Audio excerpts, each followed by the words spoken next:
Good morning everybody, and a warm welcome to Wild Earth this morning, and a beautiful sunrise. We managed to just catch it as we drove out this morning, and it has been absolutely beautiful this morning. And there's a bit of mist that's lying just in the low-lying part just by the Gowrie Dam, so I'm going to drive down there in a little while. But I would like to drive around Quarantine area for a little bit. There's been a lot of hyena activity this morning, so I'd like to have a quick drive around on the western side as well, and maybe see if the baboons are still around. Apparently they were sleeping down by Yuri's house last night, so I'm hoping that they are going to be down there. So hopefully by the time the sun rises and we get down that side, then they'll be awake and already foraging for food, I'm hoping.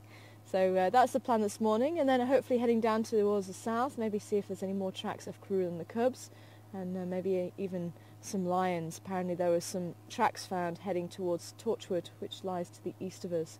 So I'm hoping they've continued on and they may be in the east. So we've got a few things to look out for this morning, so I'm itching to get going, as I hope you are too. So let's climb aboard the Gunda. Herman's joining me on camera this morning, and Craig is back in final control. For those of you who don't know me, my name's Tara. So let's see what's out there this morning.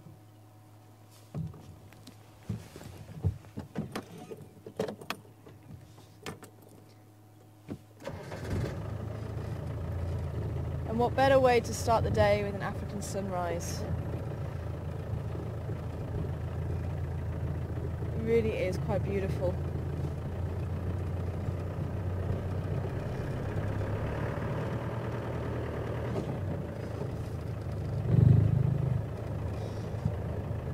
And one thing I did see last night on the way home after eating dinner was the zebras. We haven't seen the zebras for a little while. See if they are still around here.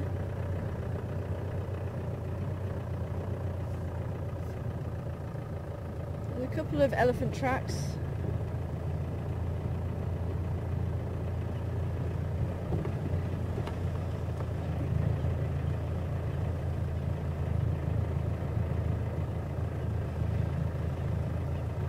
Wow, it's really misty this morning. I wonder if I stop here we might be able to see it again.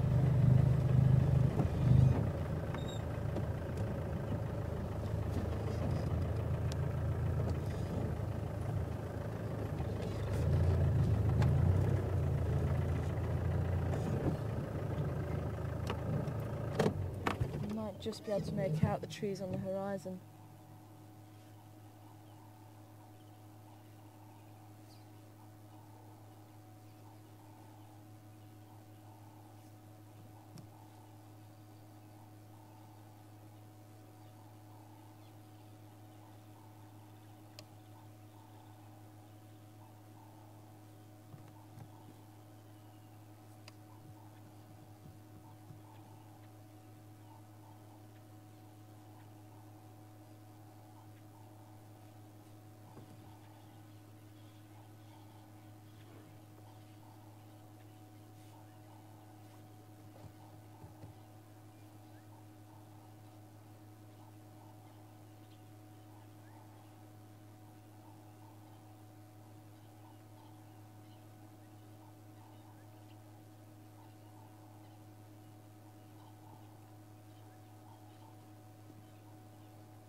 Can already start to feel the warmth just filtering through now.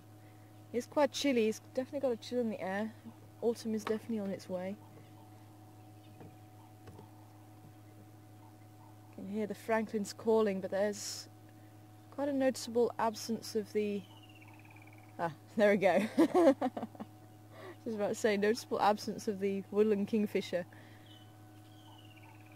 But there it is, Old Faithful. It's not going to be too much longer before they do start to migrate and head north towards the centre of Africa.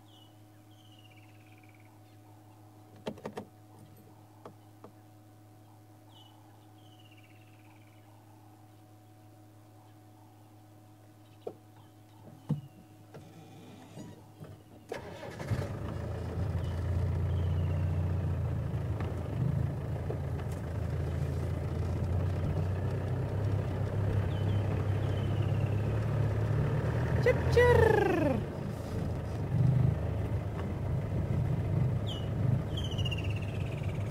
What's quite interesting though is once the migrants have left, the residents seem to find their voice, and you'll start to hear the brown-hooded kingfisher that stays put. You'll hear him a lot more. He says, "Pity for you, pity for you."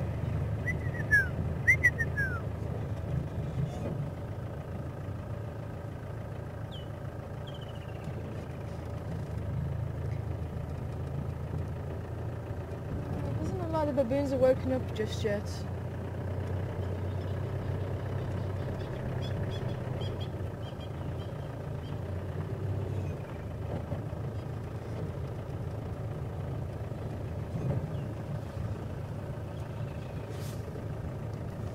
Maybe they have woken up early.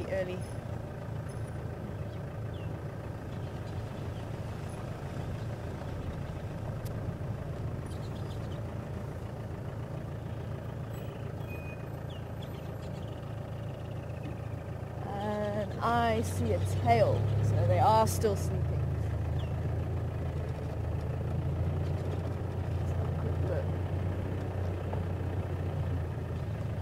I don't know if we're going to be able to. You see him in there?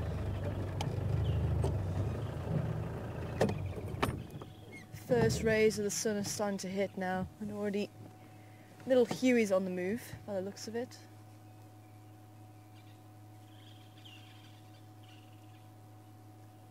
If we've got any new viewers following us this morning, these baboons have been followed very closely by Graham Cook, and he's the one that's named them, and I'm slowly starting to get to know some of the members.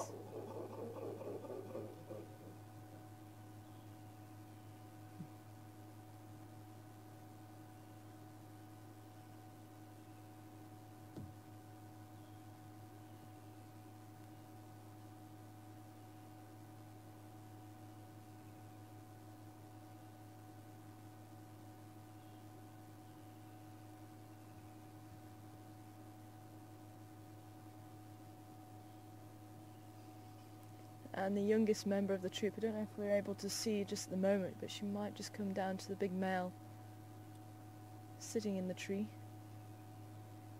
That's little Evelyn,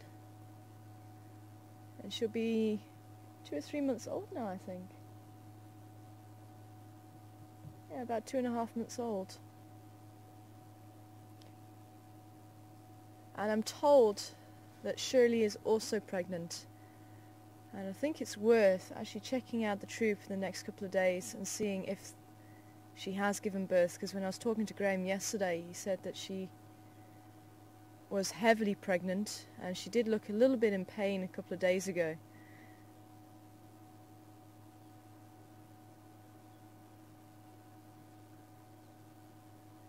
So he doesn't think it's too long before we should be seeing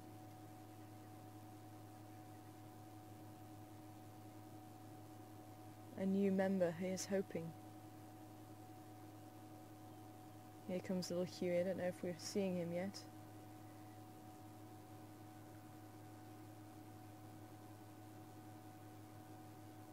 Not too sure which female crossed in front of the male.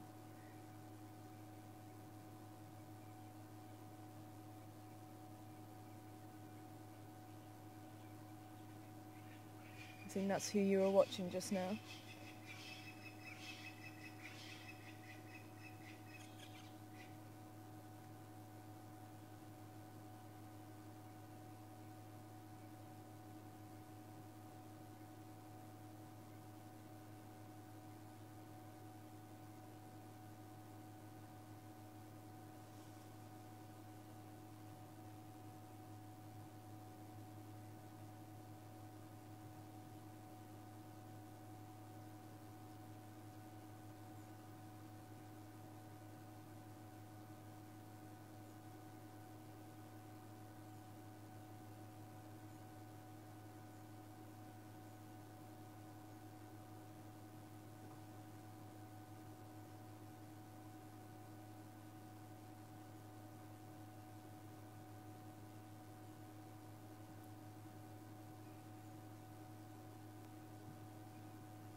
Oh, here they come.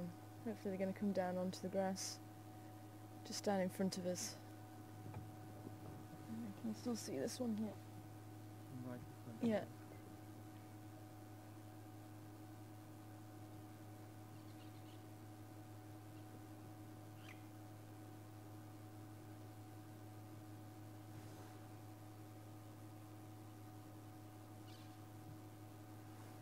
With baboons being quite heavy compared to vervet monkeys, they do have to think about where they're jumping a lot more. You can see both the baboons that just jumped were really eyeing up where they were landing very closely.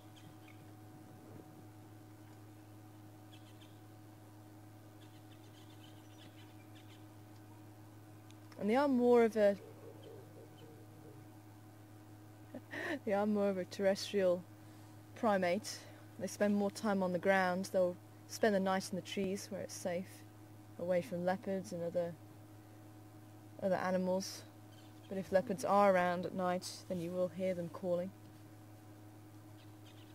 So obviously leopards can also climb trees, but they can climb slightly higher into the smaller branches to get away from the leopards.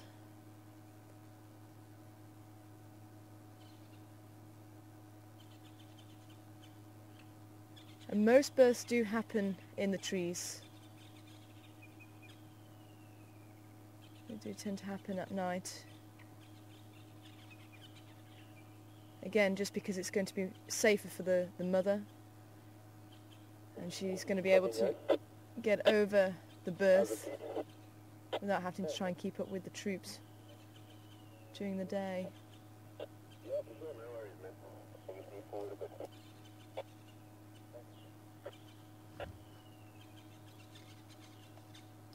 A grey and clean. Good morning, I've got your 20 here at Yuri's house.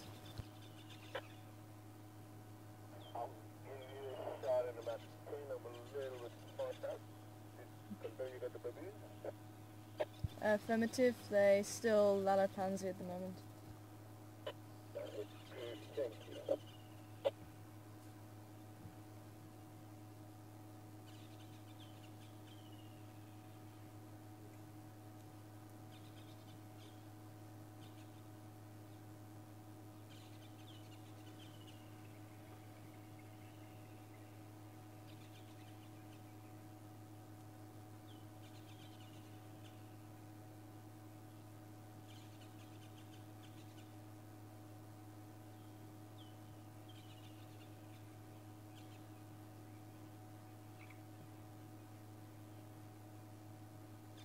Obviously copying what the male's been doing.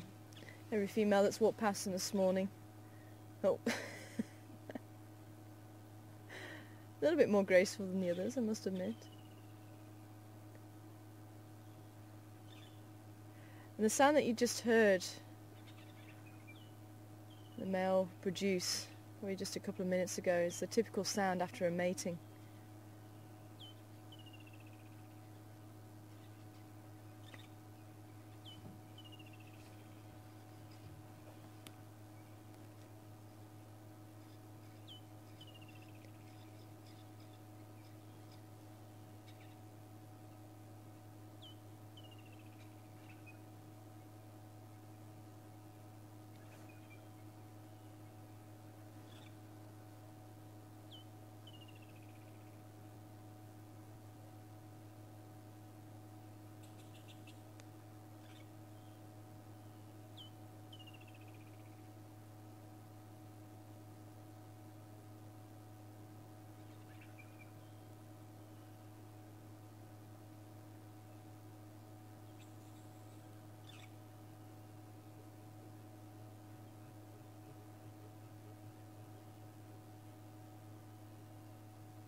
And just speaking to Graham yesterday, he's already said that the female Elby who lost her baby, who was roughly about the same age as little Evelyn, apparently she seems to have bounced back from that pretty quickly. He's been quite surprised.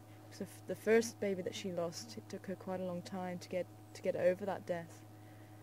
But this time, she seems to have bounced back a lot more quickly, and she's already started mating again with one of the males, which is come a little bit of surprise. It is pretty soon after the loss, but not completely abnormal apparently. I think we're probably a good month after the loss of her youngster now, and yet Bugs was saying that they would come back into estrus maybe about 5 months. 5, 6, 7, 8 months. But that was after a birth. There was nothing really in the documentation how long after a loss of a baby.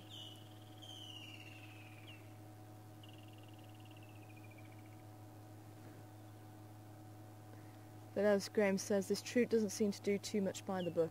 They're quite an unusual troop. That's what makes them so fascinating. There's new behaviour coming from them the whole time.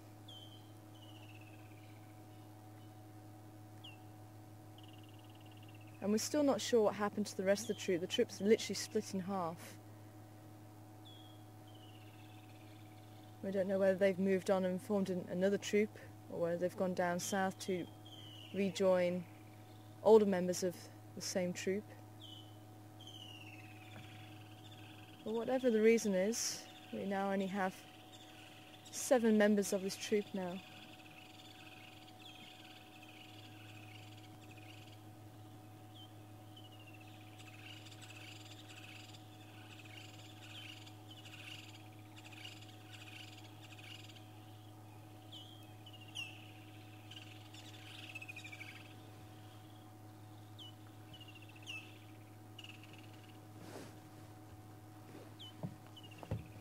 Well, it looks like they're not going to move for too long a period at the moment. I think they're just busy catching the rays of the sun, so I'll do a lap onto the western side, see if the zebras are still around there, and see how the drive goes. We might come back, see if we can get a better view of them.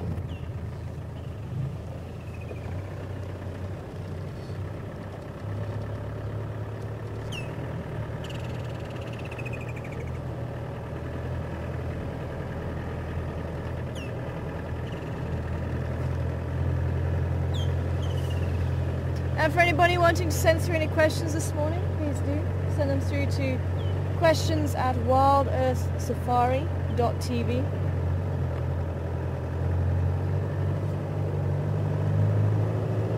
I think the questions that have been sent through to finalcontrol@wildearthsafari.tv have also been coming through to the same place. But eventually we're just going to be using the questions@wildearthsafari.tv.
Hi everyone, this is Craig in Final Control. Just to let you know, as you see, we've lost picture from the Gunda. Herman is just cycling a few pieces of equipment, and as soon as I get it back, we'll be crossing back live to Toro, so please bear with us.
stop moving at least. At least we're close now. Oops.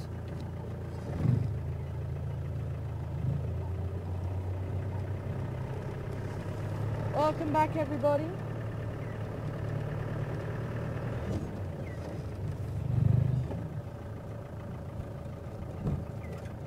There certainly has been a lot of hyena activity down this side. We're just on the western side of the quarantine area now.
Mr. Impala. Walk away from it. There's some more Impala further around. Okay, we'll just do that side of the quarantine area just so that we've covered all angles. Get a better view of the Impala that side. So I'm sure the zebra must be around here somewhere.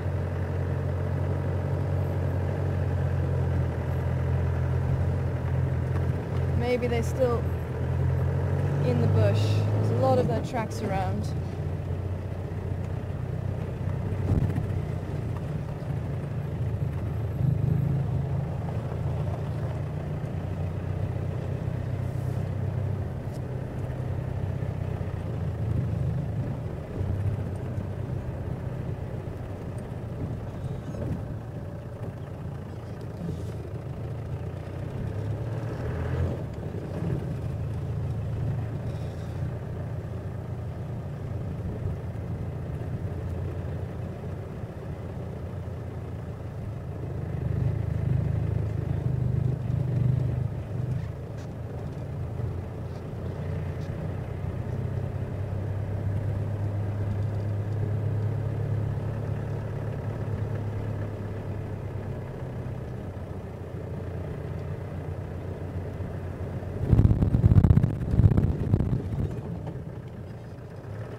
On top of the termite mound here. I'm the king of the hill.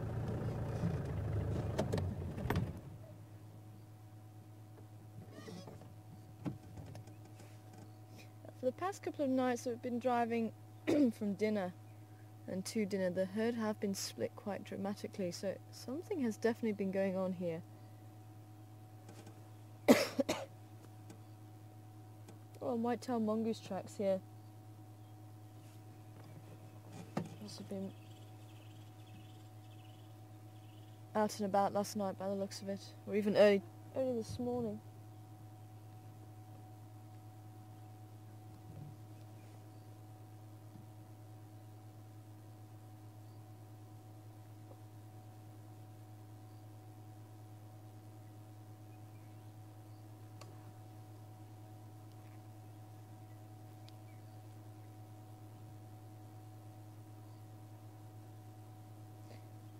It's great to see that the youngsters are becoming even more independent. We're not hearing as many bleats for milk or anything like that too much anymore.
Now, termite mounds do provide a lot of nutrients,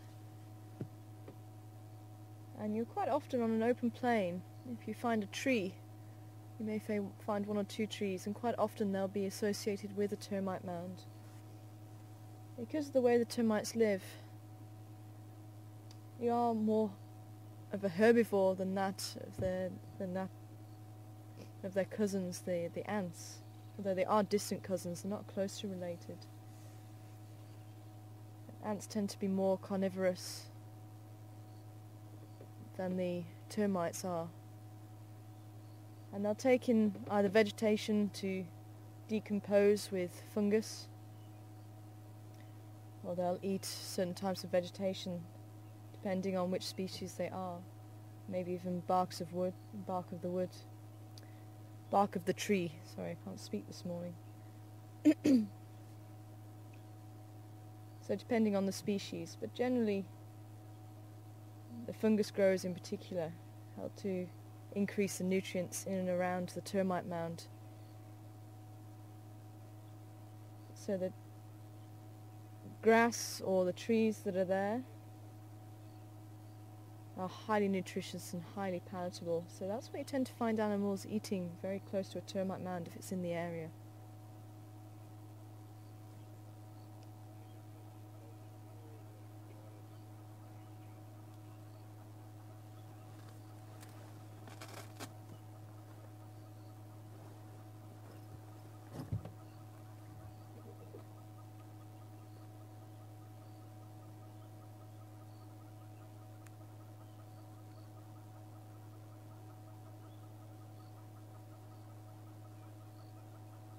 Good morning to you, Jennifer. Welcome on board this morning.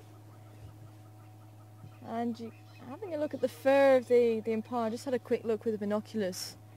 And it does look a little bit, you're right, it does look a little bit out of place. Saying, doesn't it look a little bit mangy? But the impala have actually got fairly long fur, and it's going to get slightly longer and thicker as we go into winter now.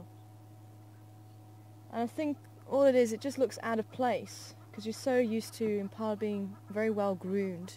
I think it must have been lying down, and there was quite a bit of dew around this morning. I think it's just not taken a proper bath this morning by the looks of it.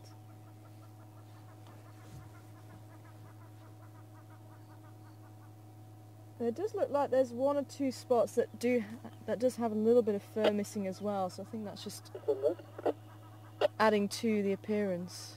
There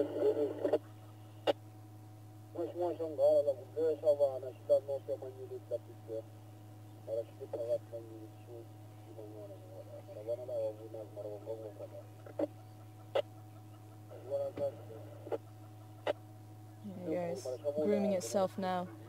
And one of the reasons why impala are so well groomed is that their bottom teeth, their incisors, just move very slightly, about 2 millimeters or so, and they just spread apart a little bit like a comb, so they can comb the fur, get more ticks, more dead fur out, and they just look better groomed than maybe most other antelope. And I think that's possibly another reason why you're thinking it looks a little bit mangy.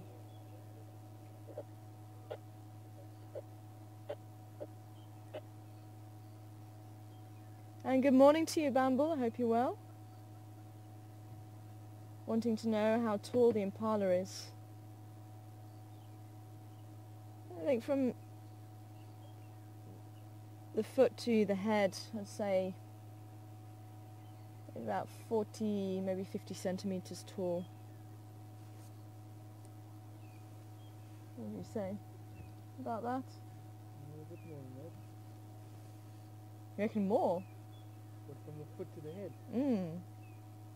How much did you say? I reckon about 50 centimeters. 50. I Yeah. had 15. You said 50. Herman heard 15. Yeah, 50 is about right. In inches, Bamble, I'm not too sure. I think I actually need to make myself a conversion and put it on the Gunda. That would actually help. Maybe someone else can help out with the conversion there. Bleating a little bit. Meh.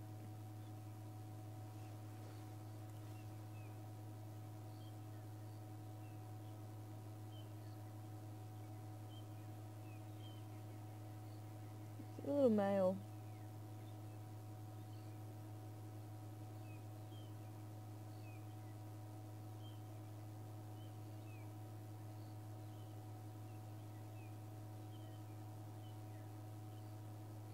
Centimeters is about 20 inches.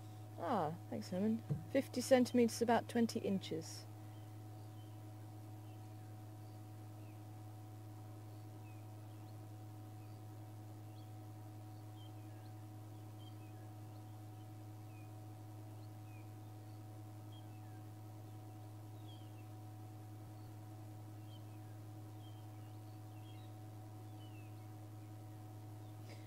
So Jennifer, as I say, it could be, it's a little bit mangy, but just from what I can see, it'd be quite interesting to see the other side.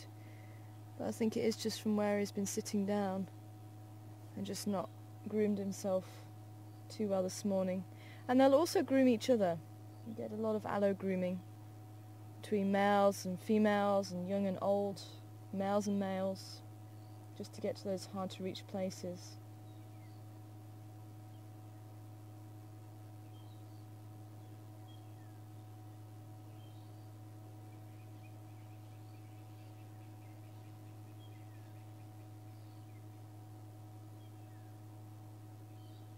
You can just about see the horns poking through. It's a little male.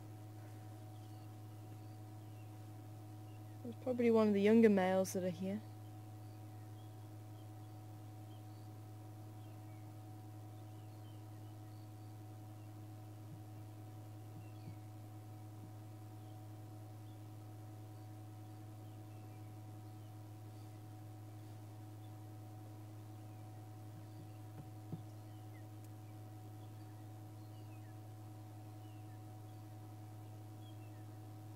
Does it turn around so we can see a little one?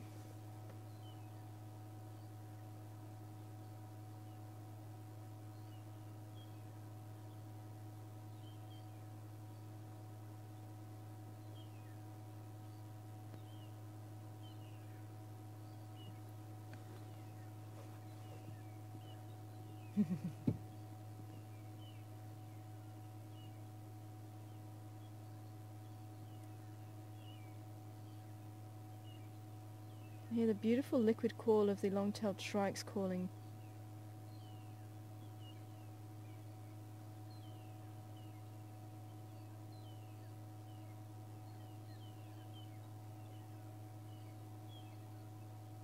Oh, he's not going to turn around for us. I'm going to continue on along the road, see if we can see the zebra, and then we'll start heading south and have a look for tracks of Crudo and the cubs. Also, keep an eye out, Jennifer, see how he's doing.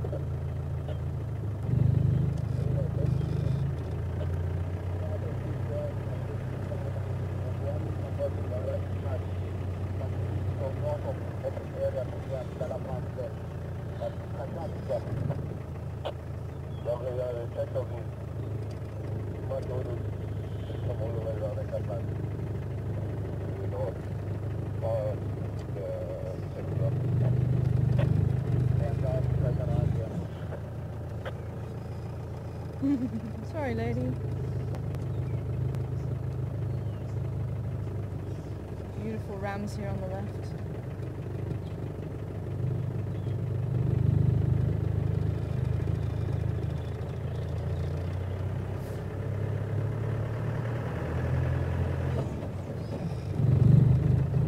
And the sound of the ever-present red-billed oxpeckers. Sounds like a box of matches rattling.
Oh, wolf mongoose.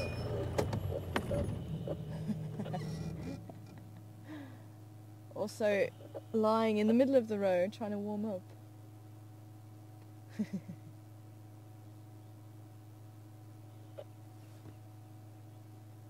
Oh, there's a couple of babies there too. Not tiny, about half the size of the adults.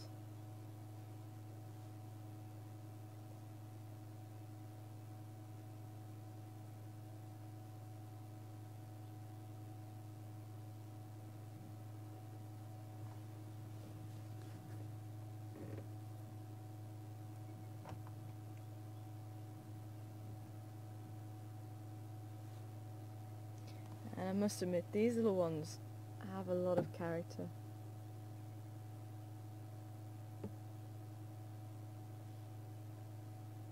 Grooming also a very big part of their society, and it helps to strengthen bonds between families or herds.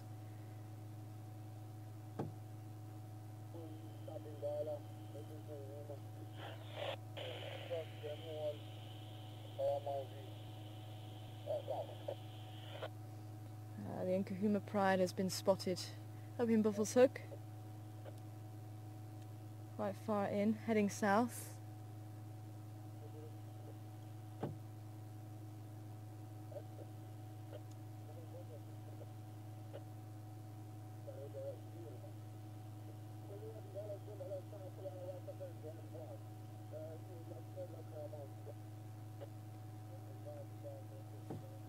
This is the time of day that you'll tend to see a lot more of this grooming going on and playing and waking up just before they start to go and forage for food during the day.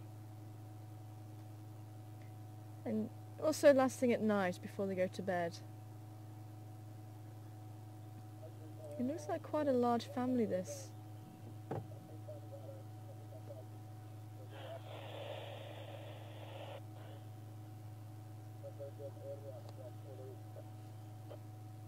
Nope.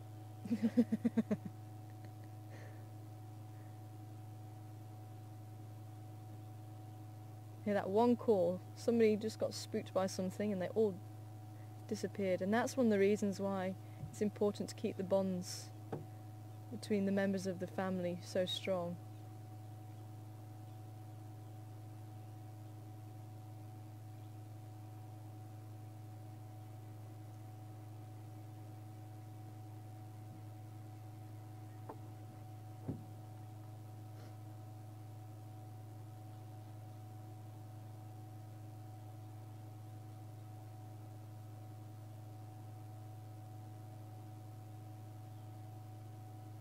Have you got that one lying right in the middle of the road? It's actually pulling itself across.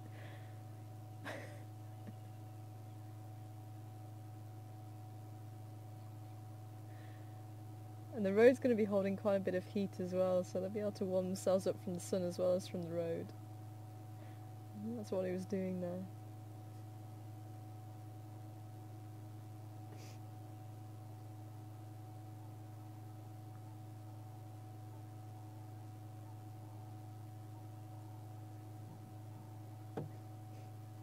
And keeping a lookout for any aerial predators.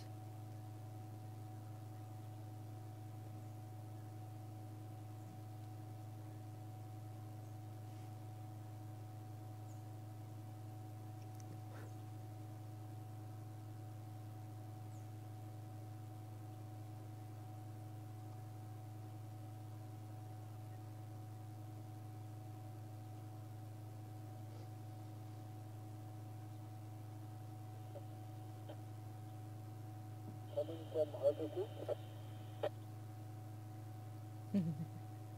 Just local head.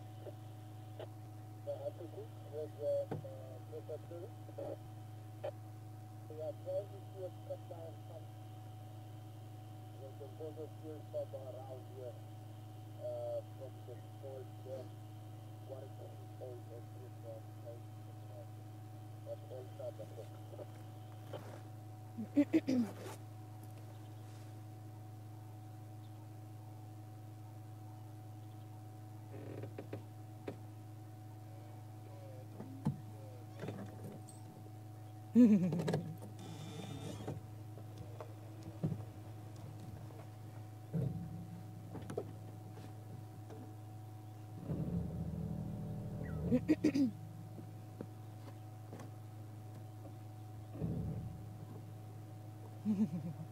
Well, let's leave them to their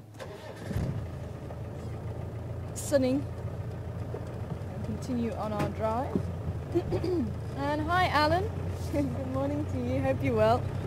Still no honey badgers as yet. But I think I was asked the same question on my last drive and I got totally interrupted by seeing elephants. But Alan and Anne, I think from Vancouver Island, was asking what book I was using to show the pictures of the dwarf mongoose, and I'll try and put the ISBN number up on the page when I get back. And I totally forgot to do it, but it's Field Guide to Mammals of Southern Africa, excuse me, by Chris and Tilde Stewart. So it's quite a useful one. Pictures rather than sketches.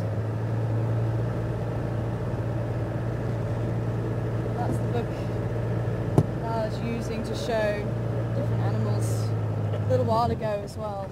I'll try and put the ISBN number up again. And hopefully Anne's also watching. Some more updates on the Nkahuma Pride.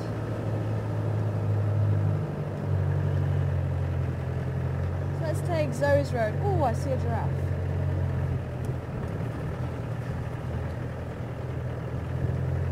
That's why we're taking Zoe's road.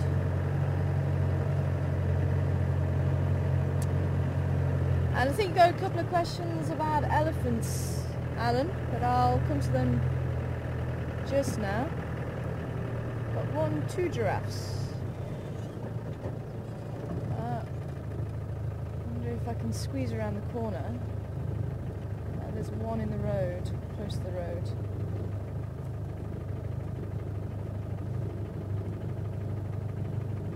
Yeah, past the elephant grass, otherwise known as thatching grass. See it nicely there? Don't want to get too close too quickly. Ah, there's baby. Just in the middle of the road.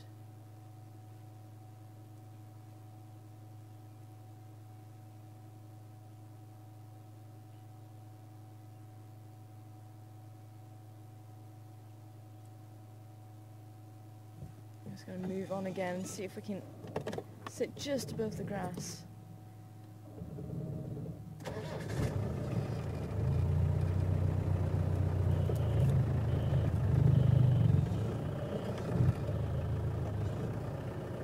Is that okay, or should I move a bit further on for you?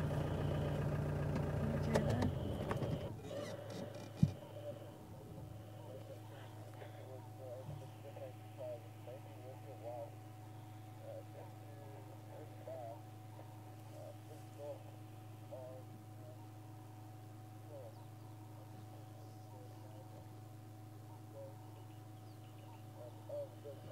So she's found a friend this morning. Another female by the looks of it.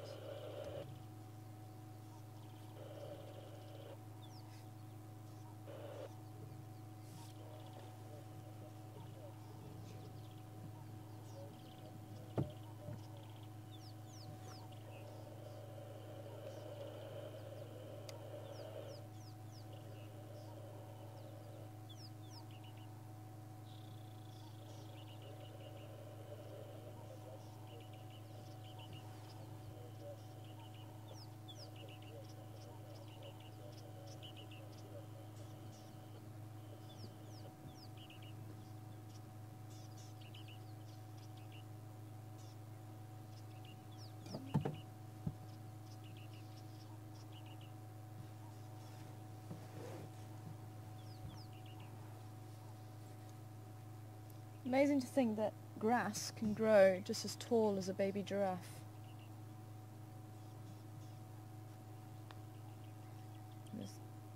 And this grass that we're right next to now is much taller than me.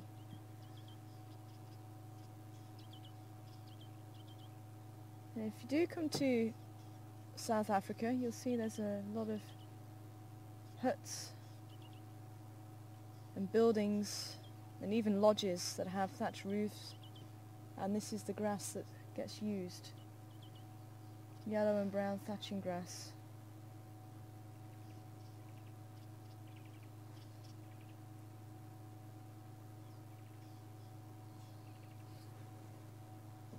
And it looks like it's one of the acacia trees that the giraffes are eating. One of the preferred foods of the giraffe. And a lot of other animals. And the reason being is because they are highly nutritious. And they have bacteria on their roots which helps to fix nitrogen from the air, so they don't have to rely on bacteria in the soil like a lot of other plants do. They have to rely on the bacteria in the soil to fix the nitrogen.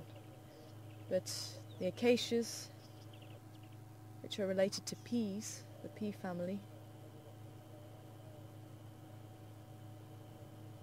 they all have bacteria on their roots so they can fix their own nitrogen, and that comes in very useful. But the downside to it makes them very tasty and very nutritious for other animals, and that's why you get the thorns on the acacias to try and protect themselves from being eaten. Now what have you girls just seen?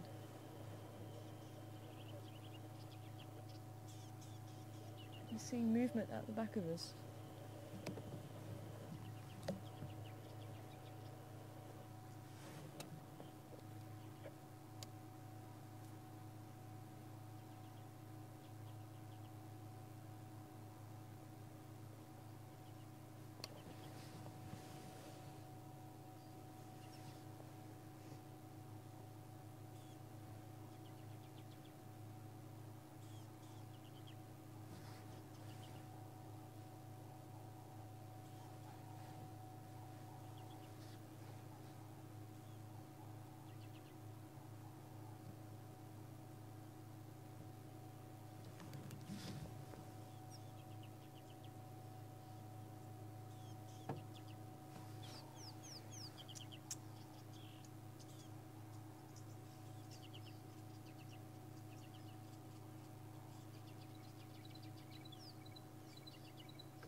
You may think with a giraffe being so tall, females can reach about 4.5 meters. They shouldn't really have anything to worry about, predator-wise, but that's not the case. They will be eaten by lions. A smaller giraffe, baby giraffe, might be even hunted by the lions, maybe even hyenas, and maybe even leopards. I have seen 1 or 2 pictures of leopards sitting in the tree with a giraffe carcass, so the question comes in, did they kill it or did they steal it? But anything is possible in nature, and if the circumstances are right, maybe if there's 2 leopards for whatever reason, maybe a mother with a cub cooperating, you never know, it could be possible.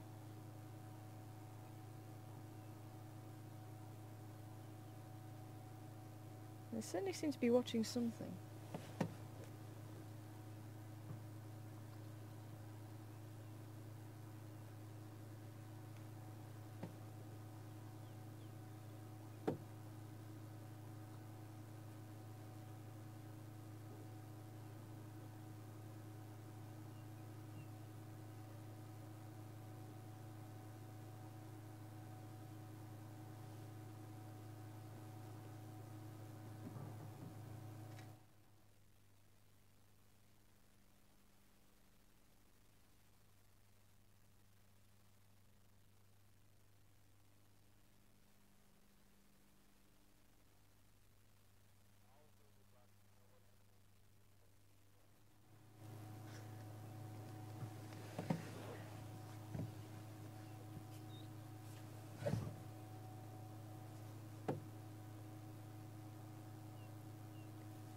I can't decide if she's looking at us or just past us.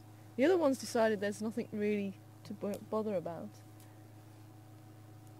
But they do have exceptional eyesight, and there could be some movement just behind us. Maybe an impala or something moving through the grass.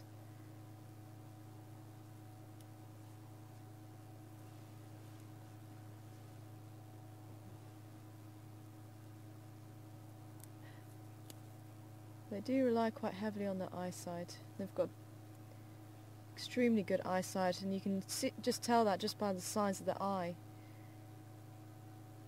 Big, beautiful brown eyes.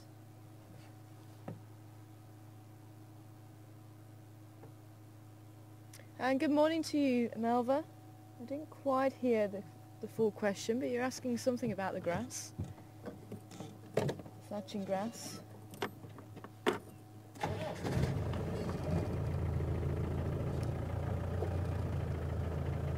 Ah, what animals eat it?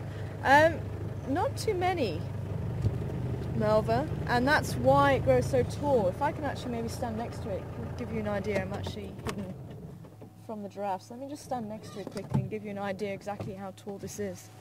Not that I'm the tallest person in the world, but...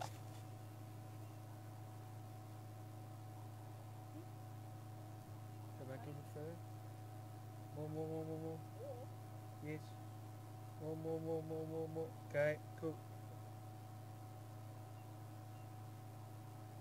Right there.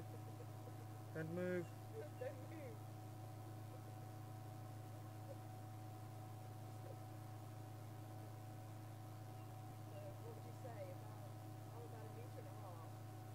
far as about 1.5 meters, and that's just over 2 meters.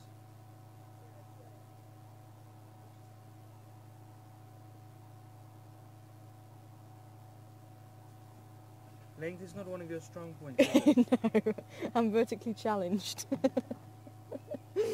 So yeah, I reckon what, about 1.80 meters, maybe 2 meters. Oh, it's close to 2 meters. Close to 2 meters, especially some of the other ones. So let's say it can hide a baby giraffe.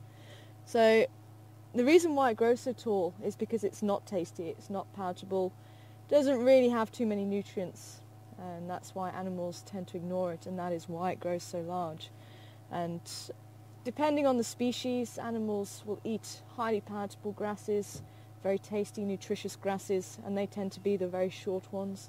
As I say, around the termite mounds that you were seeing earlier with the impala, you'll see, especially in winter time, where there's a lot of termite mounds out on the open plains, you'll see very short green, bright green grass, and the further away from the termite mound you get, the darker the grass, the longer the grass gets, because the animals don't eat it as much, or they may ignore it and go straight to where all the nutritious grass is.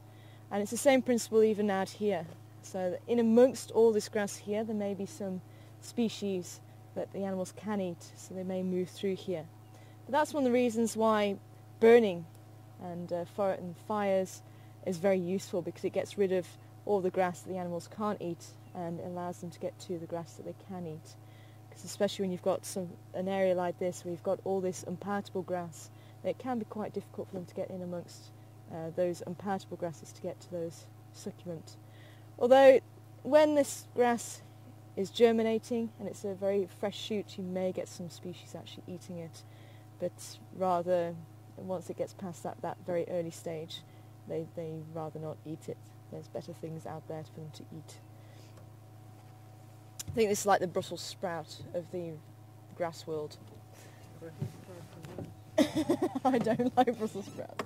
Okay, the equivalent of my Brussels sprout in the grass world. Okay, it's your cauliflower then. I like cauliflower. You like cauliflower? Okay. Or what vegetable don't you like? Haha, everyone's saying he likes everything.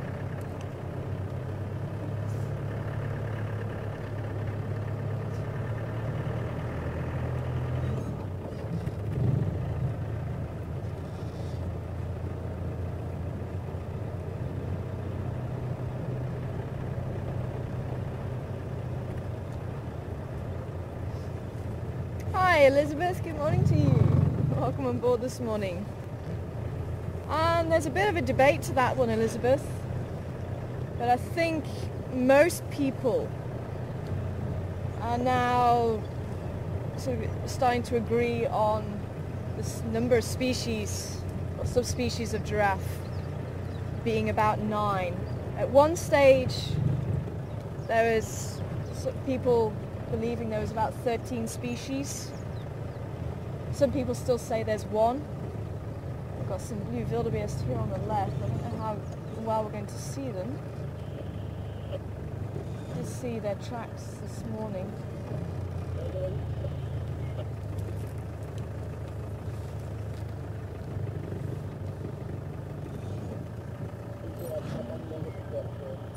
Not really too easy to see them in this long grass. You can see the backs of them. I don't think we're going to be able to stay and look at them, unfortunately. Let's see if there's a view through here.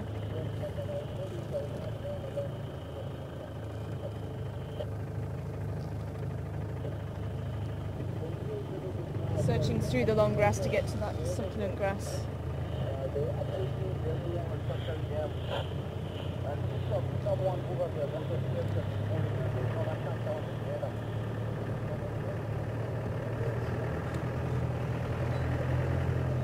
Unfortunately, we can't see the wildebeest too well, so we'll continue on. Maybe they'll pop out a little bit later. And the reason why people were saying that there's only 1 species of giraffe, because they can interbreed. And some people were arguing that it is just regional variation. because they're just different because of where they live. Some people will still recognise just two species. The reticulated giraffe is the most diverse one, the most extreme difference from the other giraffes. The reticulated, which we don't get here, is further north. We just get the southern giraffe.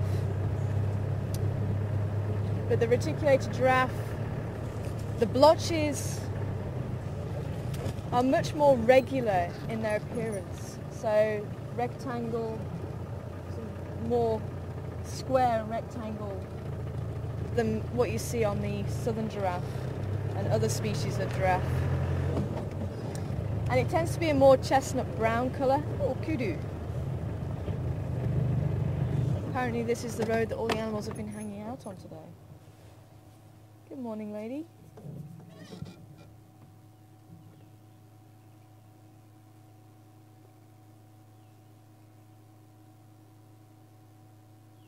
Where's the rest of your herd?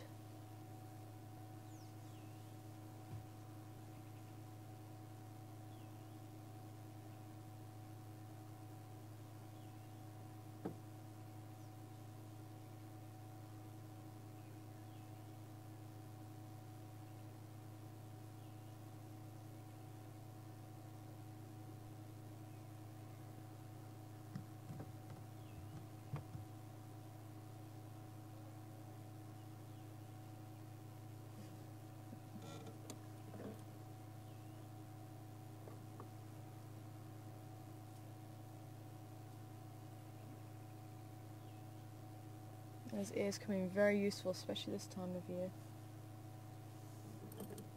The vegetation is very thick. You can see she's moving them around constantly. There she goes.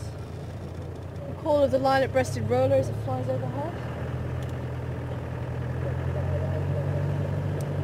So, where was I? Oh yes. So that's why with the chestnut brown colour rather than just a dark brown colour that you see on the southern giraffe and the other species of giraffe. And it's quite a creamy colour in between those blotches. So it does have, I think it does look very different to the other species of giraffe. And as I say, I think now most people will agree on the 9 species. The Maasai giraffe, going further north towards Kenya, Tanzania way, I think is the other extreme. It's got a lot of light areas and it's a light beige or tan, very, very light colour, but not a creamy colour. And the blotches look more like an oak leaf. They're very wavy. So they sort of make this wavy pattern rather than it being straight lined blotches. So I think that would be the other extreme. And all the other species have just variations on that, whether the pattern goes below the knee or stays above the knee. Looks like they have stockings on, white stockings on some of the species. Some species have more lumps on the head than others. I forget which ones now. They may have 5 lumps on the head or just the one with the 2 ossicones, or the horns as we call them. So there's a few subtle differences. And unfortunately one of the species that's highly endangered actually is the western giraffe.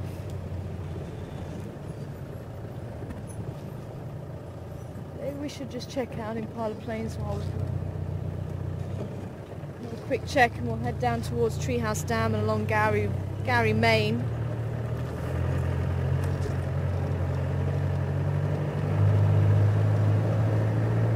See if there's any prey species around for Karula.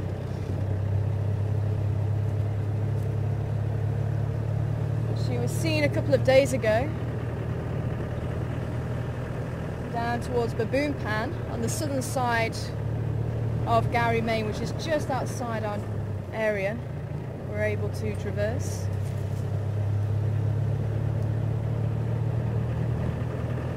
It's certainly worth checking out down around there.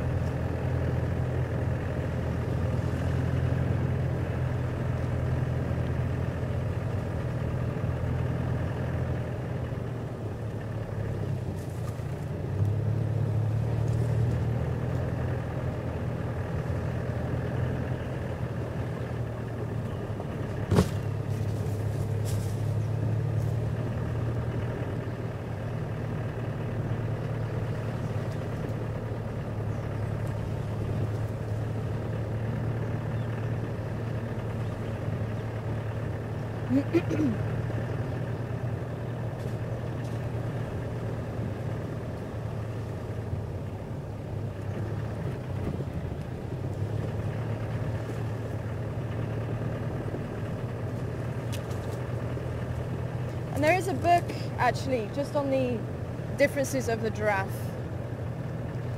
And I'll put the ISBN number, but there's a wonderful book that's got everything you'd love to know about giraffe. From its biology, to the habitat preference, to the food preference, to the way it walks, absolutely everything. And I'll see if I can put the book reference up there as well. And Kingdon. There is a book by Kingdon which I still want to get my hands on. It's a mammal book. And it actually shows the differences in the coat patterns of the giraffes, of the different species of giraffes as well. Unfortunately, the book that I showed you just earlier just has a southern giraffe. And there doesn't seem to be too much here.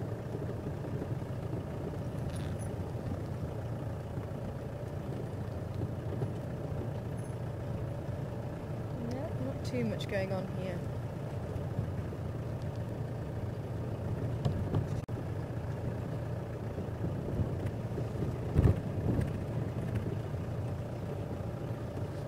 And Alan, I said I would get back to your question. So just while we're heading south towards Treehouse Dam, you were asking about elephants and if they get intoxicated with the marula fruits, which is a question that a lot of people want to know the answer to. And elephants not really been known to get intoxicated. There was a film that was made in the... Beautiful people like That's it. There's film on cue. The Beautiful People. When was it made? In the 70s, was it? 60s, 70s, 80s, 70s or 80s. Something like that. And they actually injected alcohol into the fruits and then filmed the animals eating them. And the marula fruits don't seem to stay on the ground long enough for them to ferment.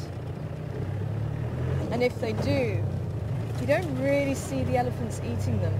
And they'd have to eat a lot, even of the fermented fruit, really, to get intoxicated. When they do eat the marula fruits, they don't stay in the digestive system long enough for them to ferment either. So they're not really able to get intoxicated. Although some animals can get intoxicated. I know in the UK, blackbirds, at certain times of the year, if they eat apples that are fermenting, they can act a little bit drunk. So if blackbirds can, I'm sure smaller animals can. But I think the elephant is just a little bit too large and they'd need to eat a lot for that to happen.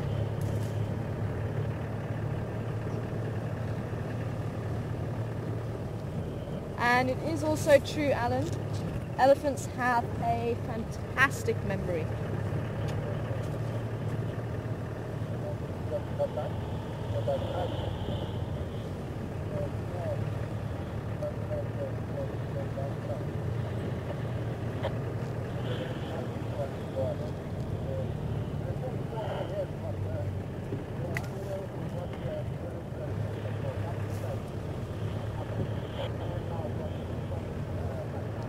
doing buffelshoek at the moment. Hey ladies, more kudu here on the right.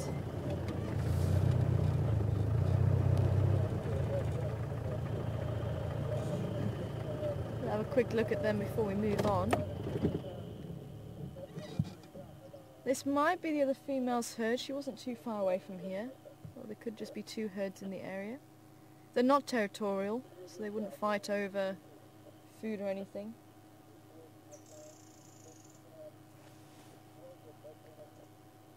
But the males will fight over the females. But they've got the right way. They don't bother with holding on to a territory. They will just fight amongst themselves, come down and breed with the females, and then leave again.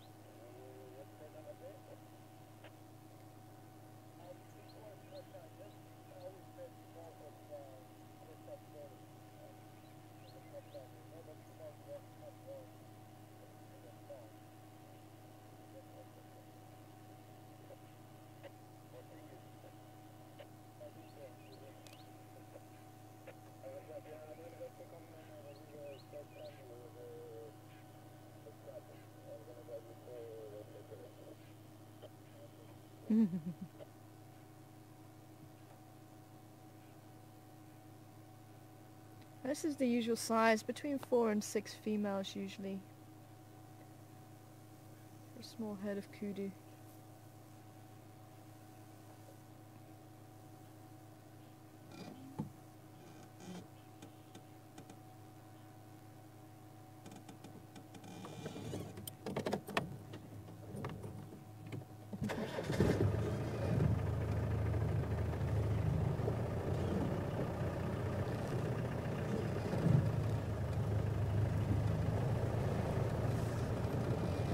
One female still not too sure about us.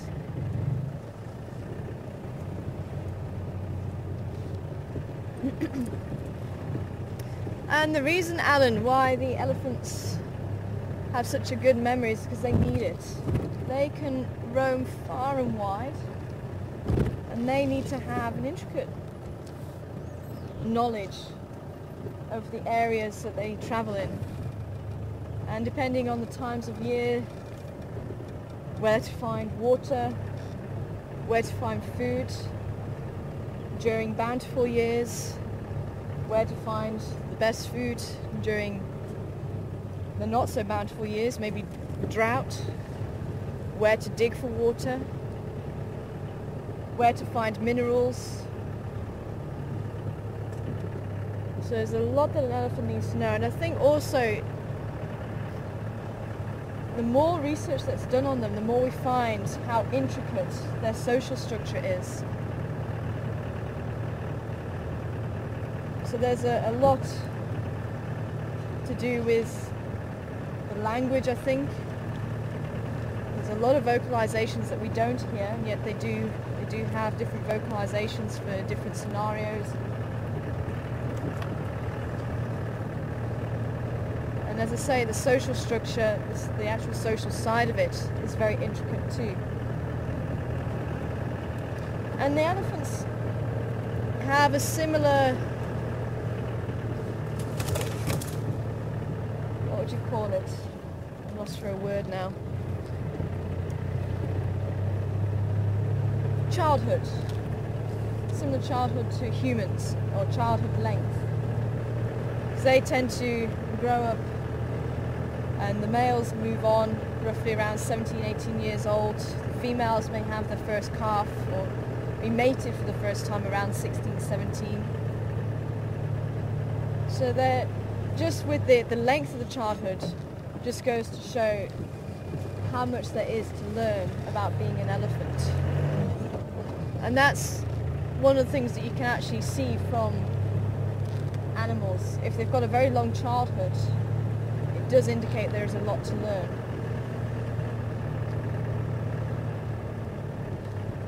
Where they have a very short childhood, then there maybe isn't as much to learn. If you think about the lions and the leopards, they also have quite a long childhood, so to speak. Same with the chimpanzees, same with the baboons, the other primates, they also have a relatively long childhood compared to obviously their lifespan.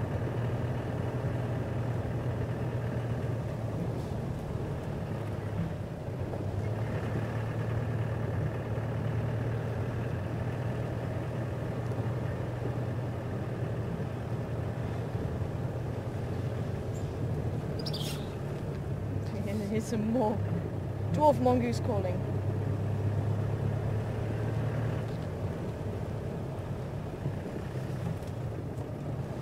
Ah, it's just some green wood hoopoo flying over the road.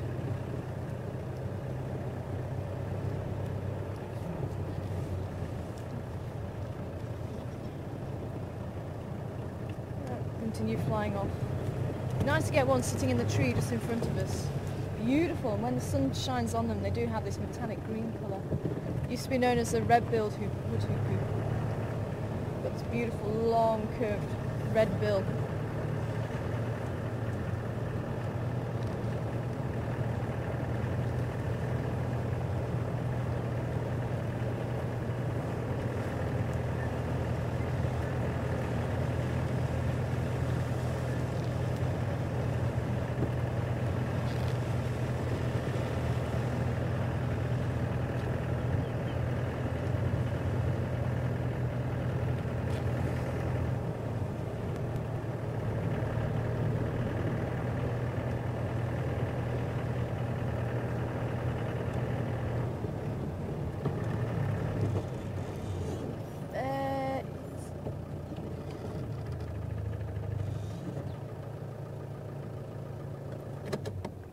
To get the long-tailed shrike, now known as a magpie shrike, just sitting in the tree, as we heard them this morning just by the impala, a beautiful liquid call.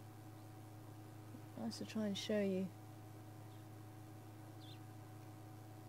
And they've been nesting in this tree, this particular group of magpie shrikes, in the Tamborti tree.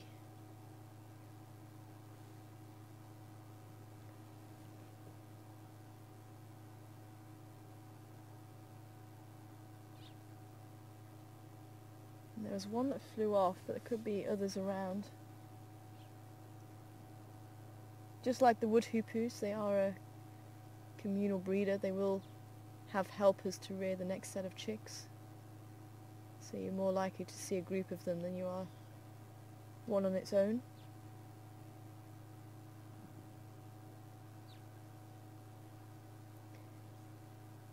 And this could be a juvenile. The tail's not too long. Males have this beautiful long tail. Males have a much longer tail than females do. I think Jody was asking about that. Good morning to you, Jody, over in New Mexico. It's great to hear from you this morning. And actually saying it seems to be that males tend to fight for the females and try to attract the females more than females do males. Is there any species that does do that? We're trying to attract males rather than the other way around. And it doesn't happen too much, but there are some species where the females will, and it's more in birds that I can think of than mammals. And the African jacana is one of those, that she'll attract more male mates.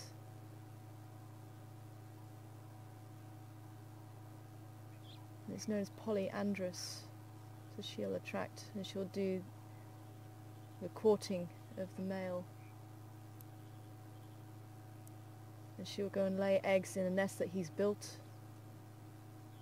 and he'll incubate those eggs and rear the chicks.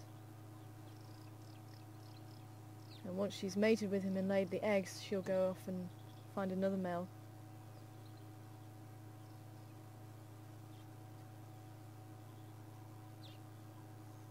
And in birds, if you get birds where the males aren't really involved in rearing the chicks, that's where you get the males having these bright colours to try and attract the females.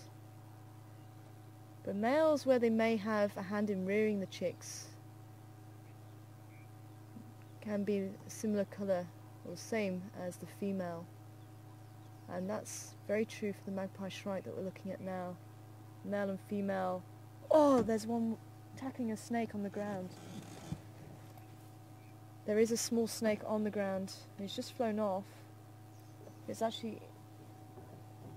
Can you see it moving? Yeah.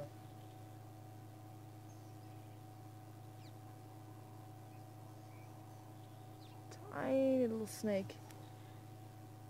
The magpie shrike has just flown off, so I think the snake must have stood its ground, even at that size.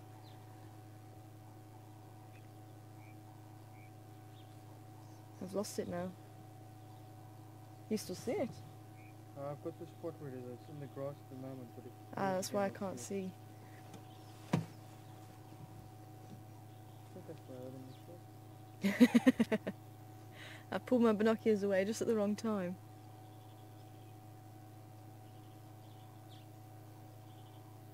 Here it comes. I wonder if it's going to have another go.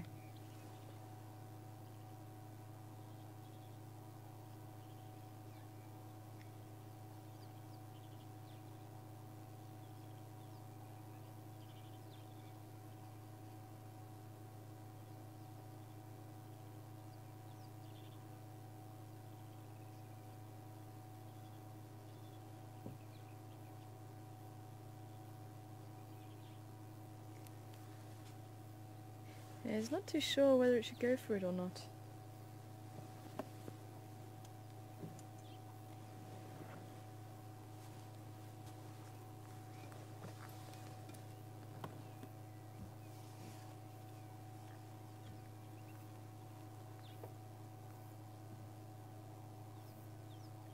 Yeah, I can see it again. Yeah, it's moving again.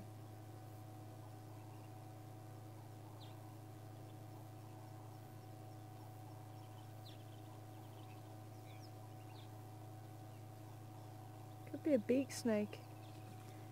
On your head? Yeah, it's moving into the grass now. Another magpie shrike's flying in. I don't want to get out and have a closer look, because I don't want to interrupt what's going on here with the birds. Well, they're certainly quite interested in the snake itself. But whether it's to eat it or just to keep an eye on it.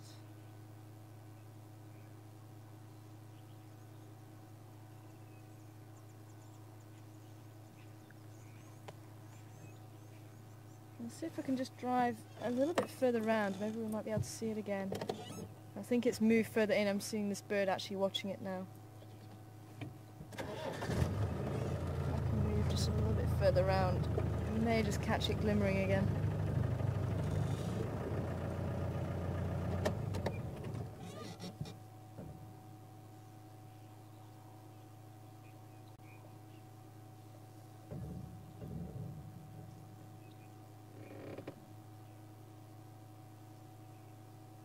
No, I can't see. I think it has gone further round.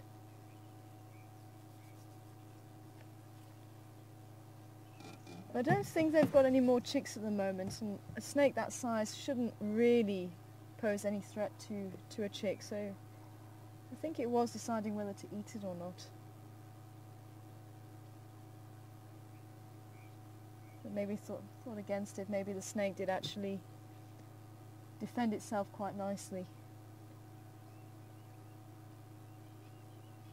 But yeah, it's just flown off, so it has left it to it now. But quite interesting though. I'll have to see if I can find what species that was. It could possibly have been a beak snake. It didn't seem to have too much pattern on it, maybe one or two stripes on it. But with it being so shiny, but certainly that long cylindrical body and the head also looked a little bit rounder than most snakes. So let's certainly see if we can get an idea on it for you. Nice.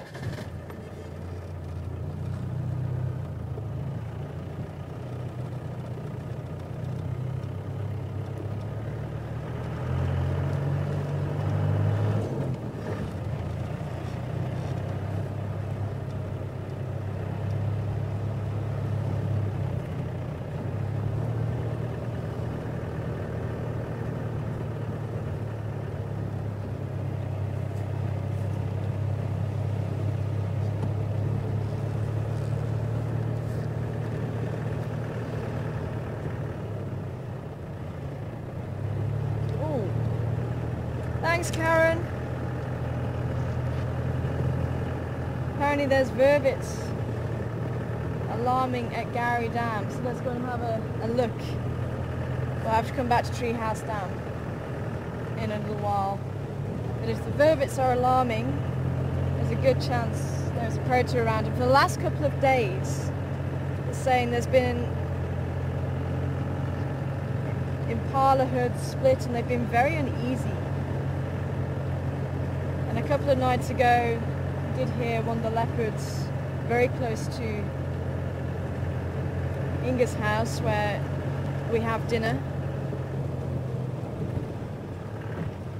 I think one of the boys might still be around, and maybe even Karula's there. So I do want to go and check out on the southern side. But having vervet monkeys calling is a good lead.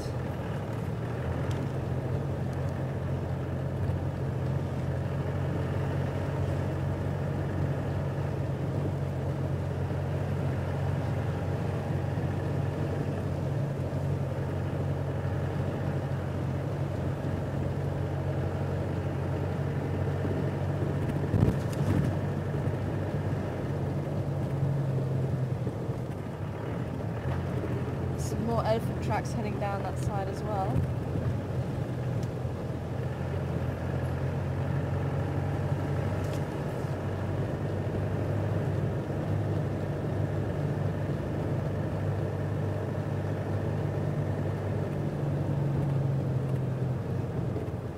So I think we're the only ones here in Western Gowrie at the moment. Everyone else is in the north, looking for the Unkahuma pride.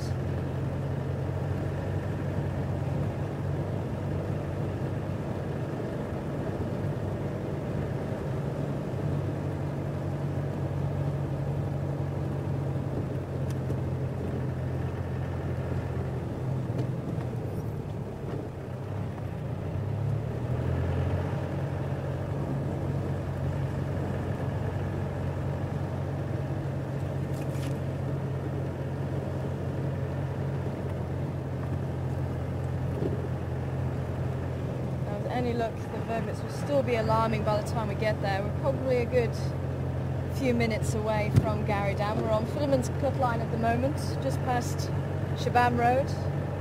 Anybody's wanting to follow us on the map?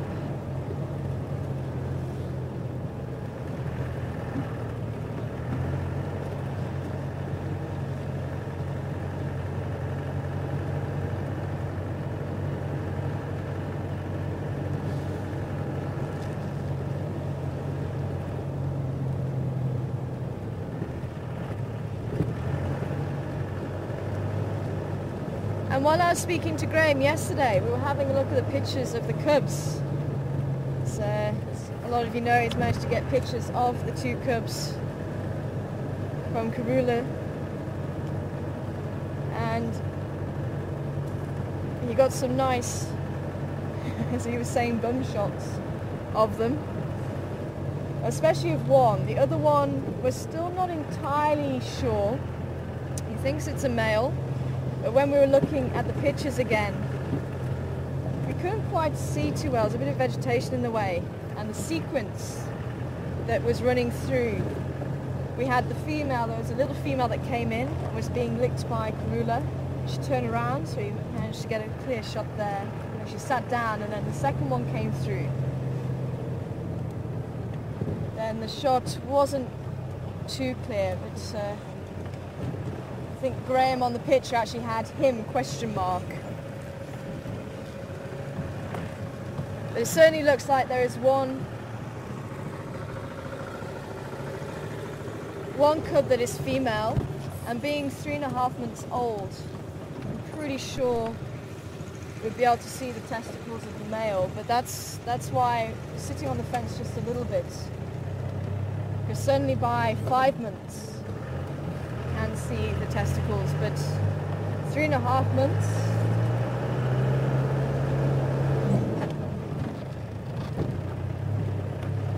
they could still be developing. And I have been trying to find at what age they do develop. In kittens, is 6 to 8 weeks, so that's why I'm thinking they should be developed by now.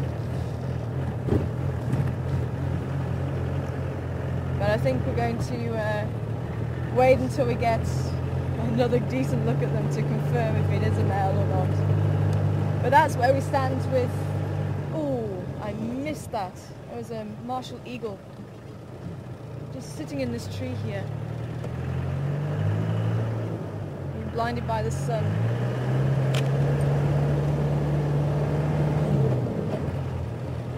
That's where we do stand with the sexes of the two cubs at the moment.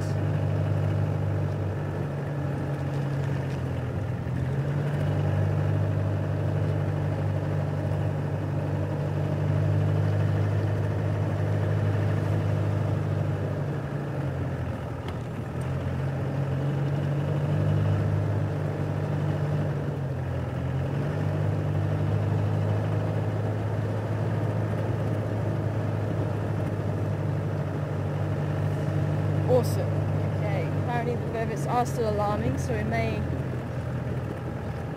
be lucky to catch up with whatever is upsetting them. It could even be a Marshall Eagle. So if there's one here, there might be one down at the dam. It doesn't necessarily need to be a ground predator.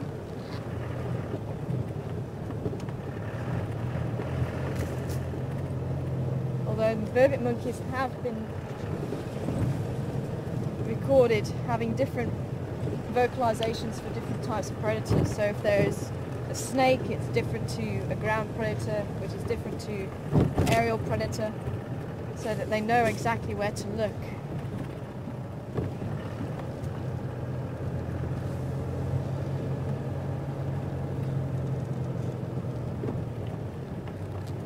Keep a lookout for that Marshall Eagle.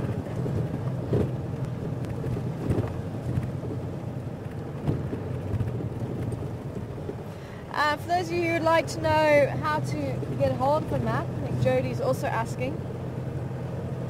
There's a lot of elephant tracks here as well, walking up that way. If you go onto the website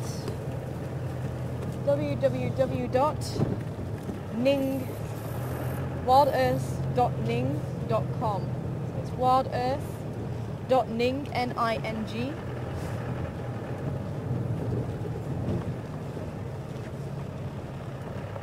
.com. And if you go onto the menu, the resource menu, that's the straps that lie along the top. Then you go to the resource menu, pull down the resource menu, and there'll be a map. It says map. Alternatively, I did post one on the blogs. It's one of the first blogs that I did about Karula. So if you're struggling to find it there, then go on to the blogs and go back to, I think it's January, could be January.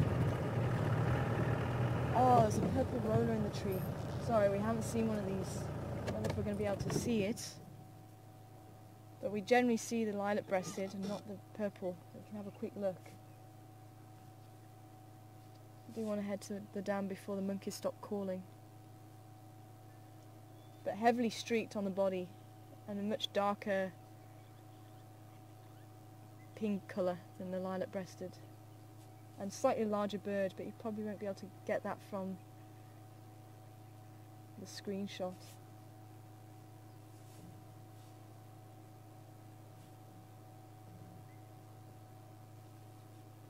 Nice. But let's continue on, if we've got a nice shot of it.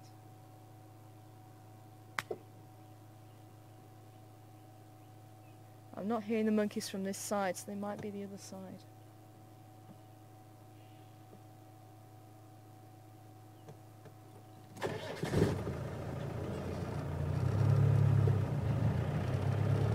Awesome.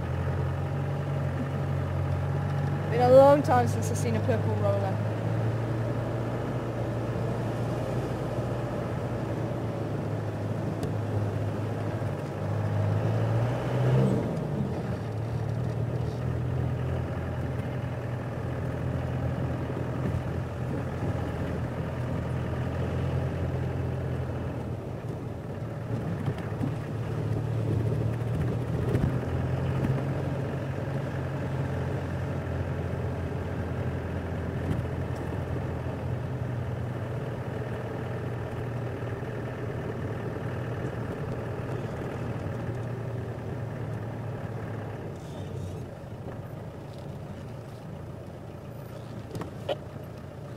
Nebulous.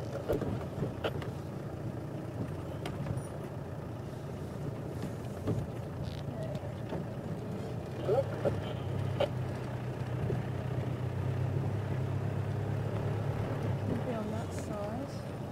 And switch off the vehicle so we can hear them.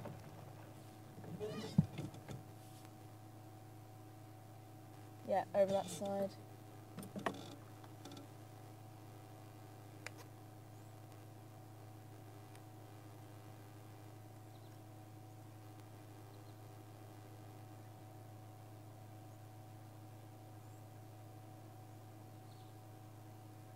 But the Egyptian goose hasn't taken up the call, which is a bit odd. I did hear one over there, so let's go over that side. Wow, there's a lot of this Hessian sack on the wall. The elephants have been playing with it.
Straight down here.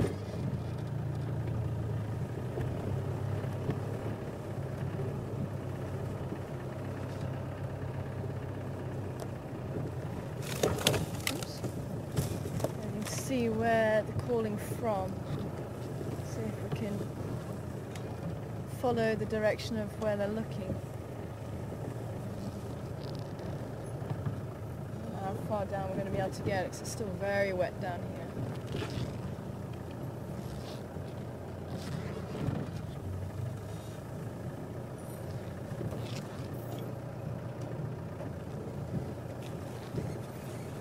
It's odd because there's an Egyptian goose just here and it's not taking up the call at all.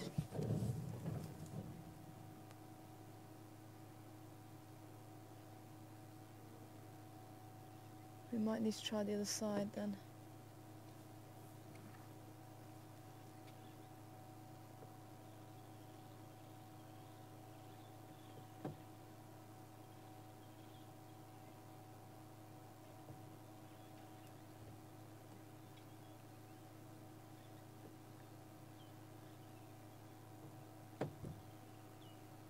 In that tree next to the room. Yeah, I think so.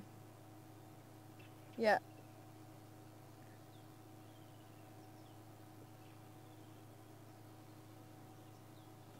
In the big marula tree.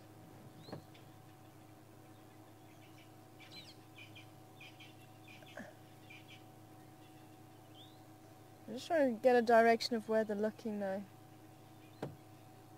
I think it is just straight down. Okay, well, let's try the other side then.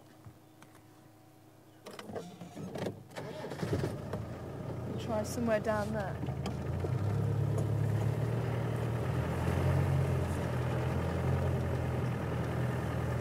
So I think one of the boys has been around.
Good morning. Can I just check, are all the guests out on drive?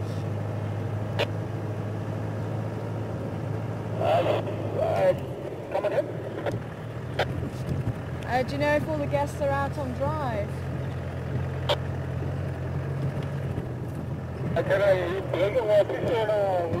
No, but the update inside everything. We just got into Kuhuma, very close to Jordan Dam. Copy. All the guests with you. Is there anyone still left in the rooms? Okay, so yeah, everyone is out there. Copy. Thank you. Thanks, Gary.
He has stopped crawling.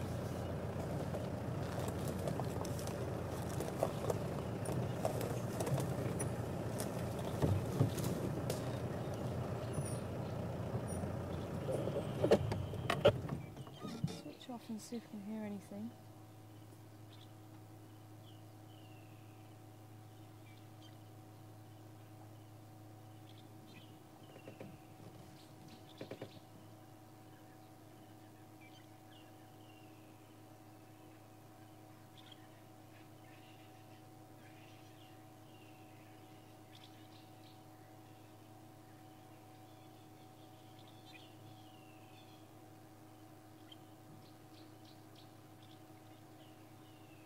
Yeah, still clawing a little bit.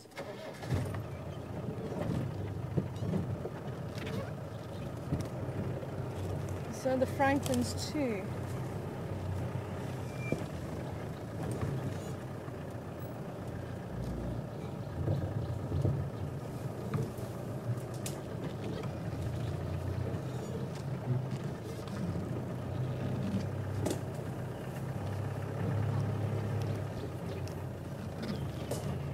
Know how far we're going to be able to go on this road.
Oh, there's the zebra. Straight ahead.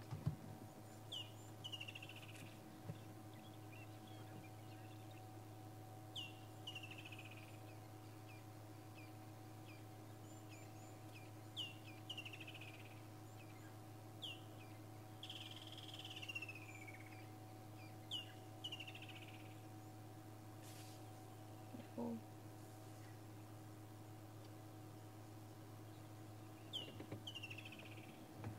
No one else. There was a couple of Franklin's calling. That was one of the Franklins, I think, flying off.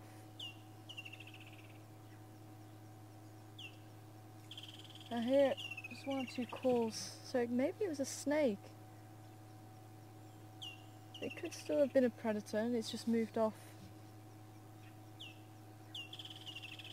I'll go a bit further ahead, see how far we can get through here. It's actually much drier than I thought it would be.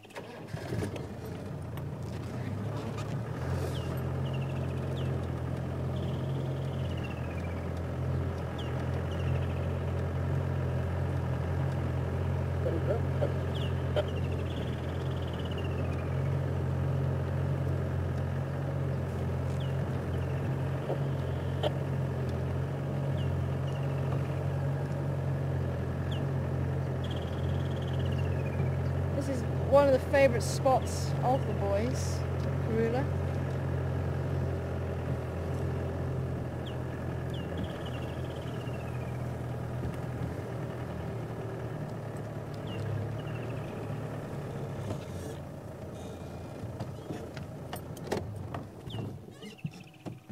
Okay, monkey, where are you looking?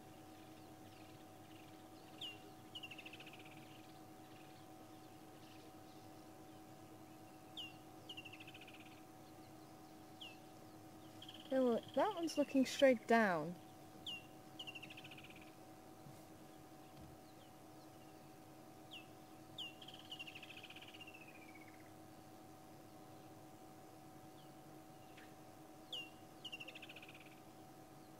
And And there's one just above it.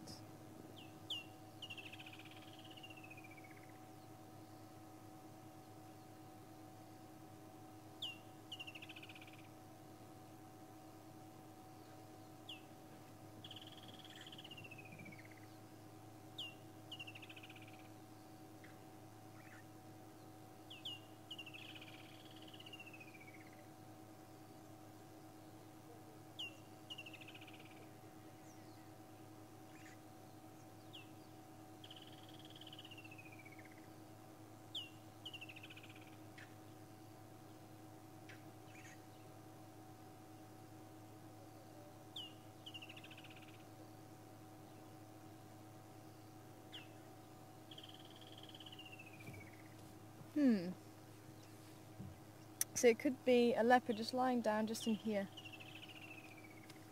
And there'll be no way of knowing. It's so thick here.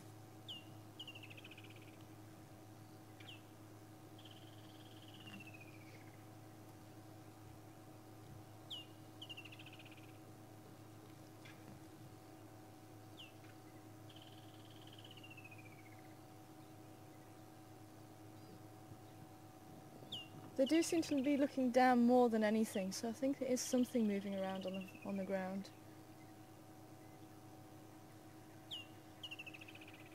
They don't seem to be as insistent. They could be a snake.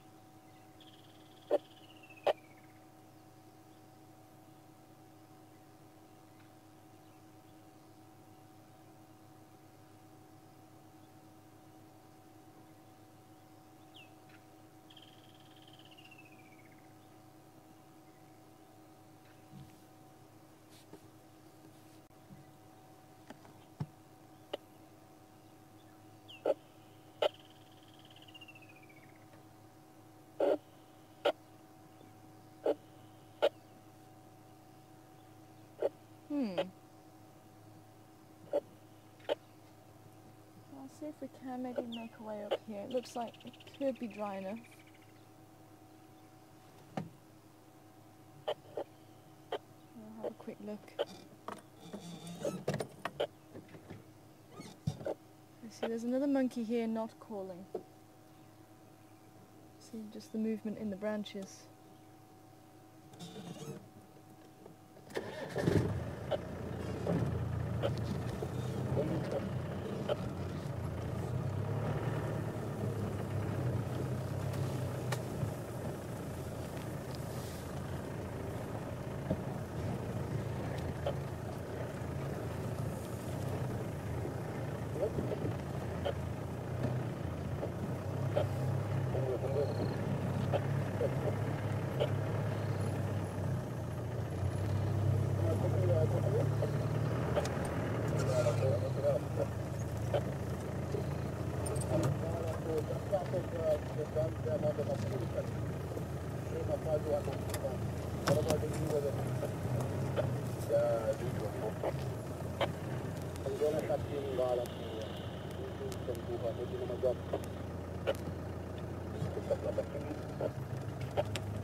Yeah, I think we are going to have to turn around. I thought we came up further around than what we did, but it is still a little bit wet here.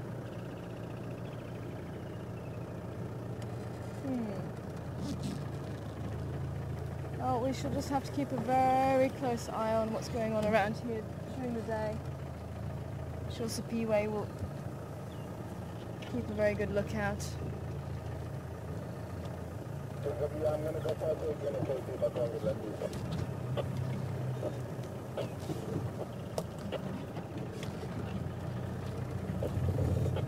the back there, Herman?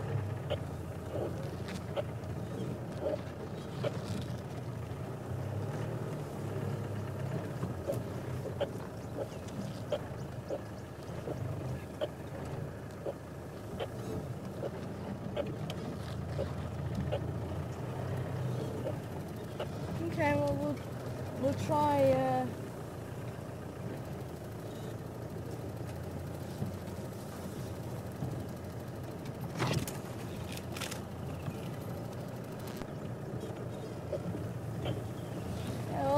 back round.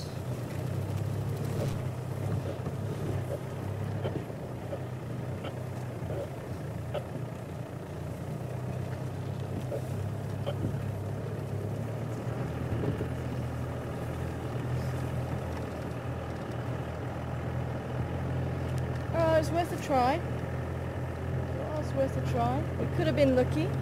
But let's continue south, as the original plan was. Haven't heard any more about the tracks of the lions.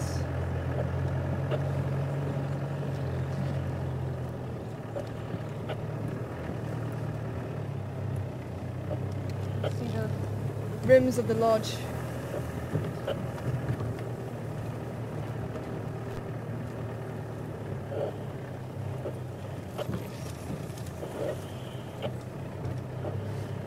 And hi, Anne. Nice to hear from you this morning.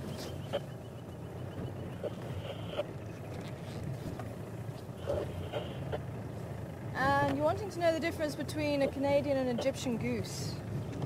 And Canadian geese are more of a grey colour with black, especially around the head, whereas the Egyptian is much redder in colour. Got a chestnut brown red colour. And if I can try and get close to an Egyptian goose, I'll show you those differences. I'll try. I wouldn't get the Canadian goose here. I know it very well from the UK though.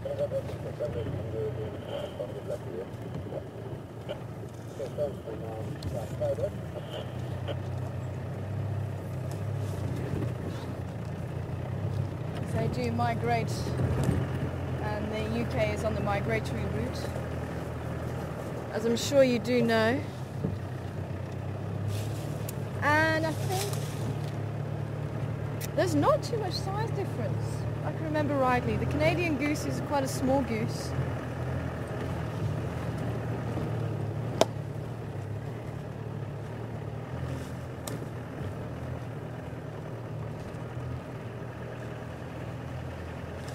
Probably just a little bit larger than the Egyptian goose.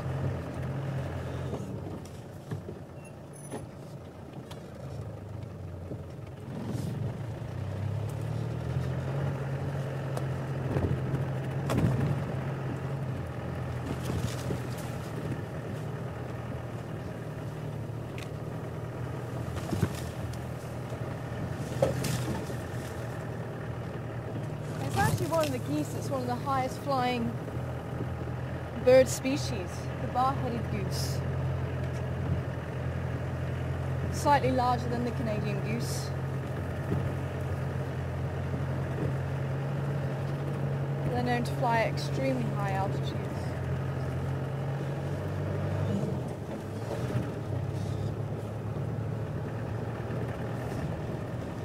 Well, thanks for that tip off, Karen.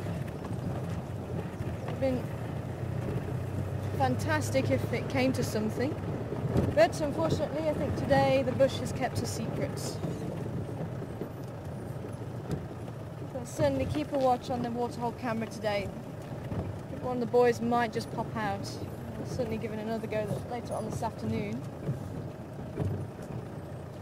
So it could have been them that's been around the last couple of days. I know one of them was seen on a kill up towards Sydney's Dam a couple of days ago, but they're not too sure who it was.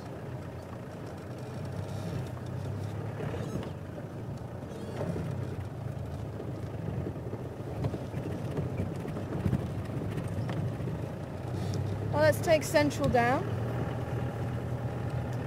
Go a little bit down onto Niana Road south, maybe even Vulture's Nest, and head down towards Twin Dams. I still want to check around the southern side. That's where Karula was last seen. And you never know, we might hit it lucky. It could have been her up here, if it was a leopard.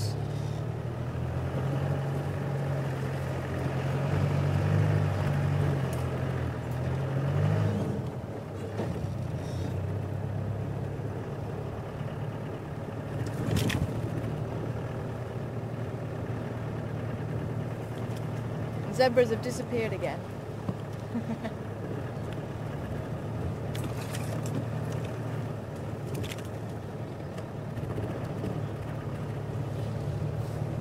I think there was a pair down by Twin Dams of Egyptian geese, so we'll have a go there, see if we can find them.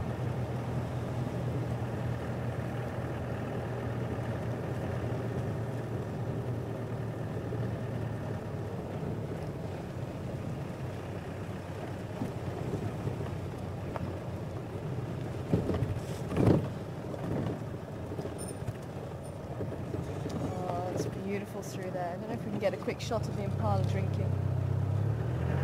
I see them through there.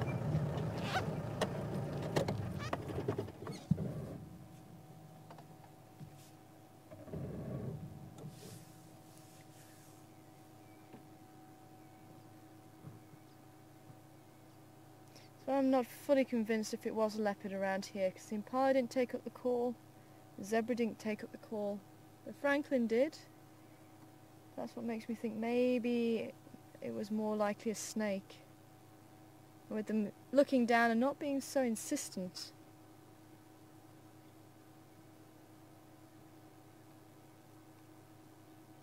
We'll certainly keep a watch out today, just in case.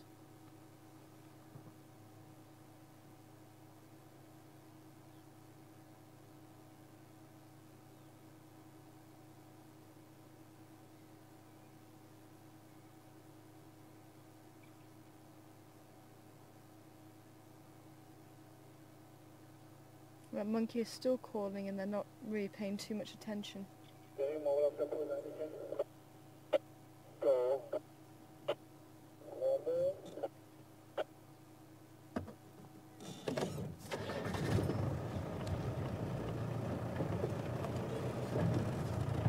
But it's always very handy if anybody does hear, you do have the waterhole channel on as well. If you do ever hear monkeys or baboons or even the impala or anything alarm calling, it's really useful to know, because we don't always have the sounds of the waterhole camera, especially while drive is on. So it's very much appreciated if anybody does send through that there are alarm calls there. I say, sometimes we are lucky, sometimes we do manage to catch up with whatever is disturbing the animals.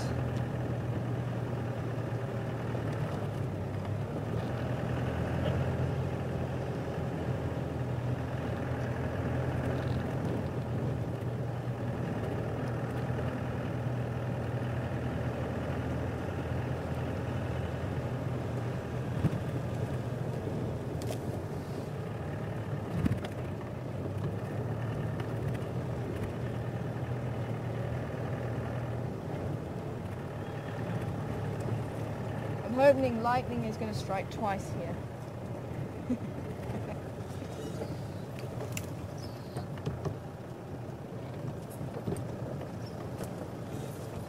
Maybe one day we'll see the honey badger again.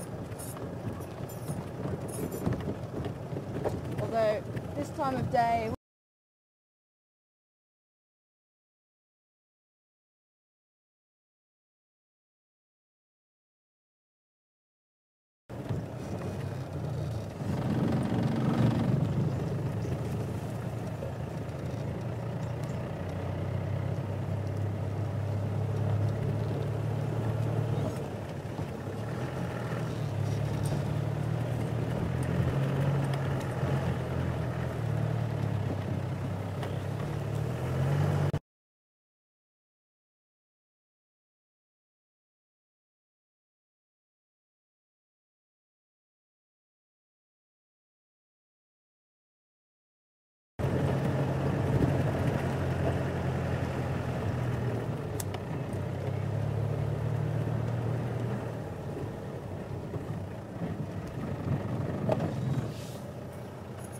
a big hyena again. I think this is floppy ears tracks that I keep seeing. It's a huge hyena.